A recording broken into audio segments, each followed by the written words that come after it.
Sir কোন জমজ দুই ভাই একদিন শীতের সকালে দুই ভাই রোদ্রে দাঁড়া রয়েছে, একটা হাসতেছে একটা কাঁদতেছে। বাড়ির উপর একটা মুরব্বী যায়, কিরে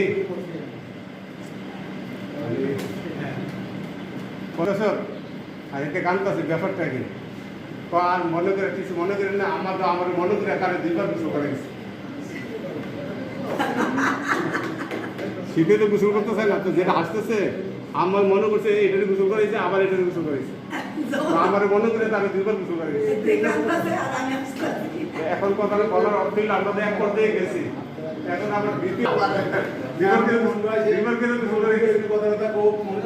আমাদের অপেক্ষা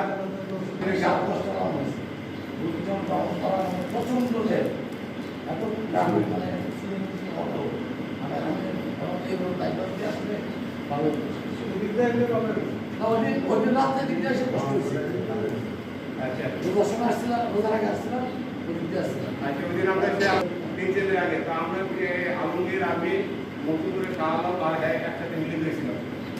আসলে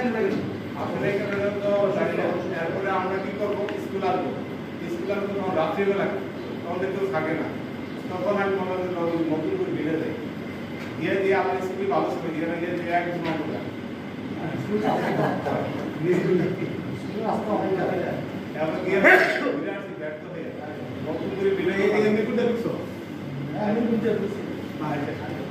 সার্থকতা করার জন্য আমি খুব একটু পাইছি, সাহস পাইছি। এই জন্যে মন্টু প্রথম দিন আমার এই অনুষ্ঠানটা করার জন্য একটু আগ্রহ নিয়েছি। রতনকে নিয়ে বসছি, মাধুপুর গেছি, যাওয়ার পরে রতন বাড়ি থেকে ধরে নিতে হবে, পুরোই অসুস্থ। তারপরে মন্টু যখন বলছি, সে আগ্রহ কইরা কুমিল্লা থেকে যেহেতু আসছে, আমার কাছে কিন্তু মানে খুব গুরুত্বপূর্ণ মনে হয়েছে আর কি।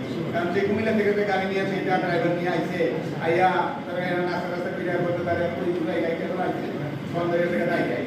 এরপরে আমরা নাস্তা করলাম, মাধুপুর নাস্তা করিয়া তারপরে গেলাম মতিনপুর বিলে, বড় লেগে গেছে এখন মতিনপুর বয়স হচ্ছে অসুস্থ, টাইম তো ঠিক থাকে না। যেমন বছর সকালে কিন্তু একটা অসুস্থতার মাধ্যম হয়েছে, মন্টু বসে থাকতে পারে না, গাড়ি মধ্যে এই বেল্ট লাগিয়ে বসে। এই যে যেমন মনে করেন আমি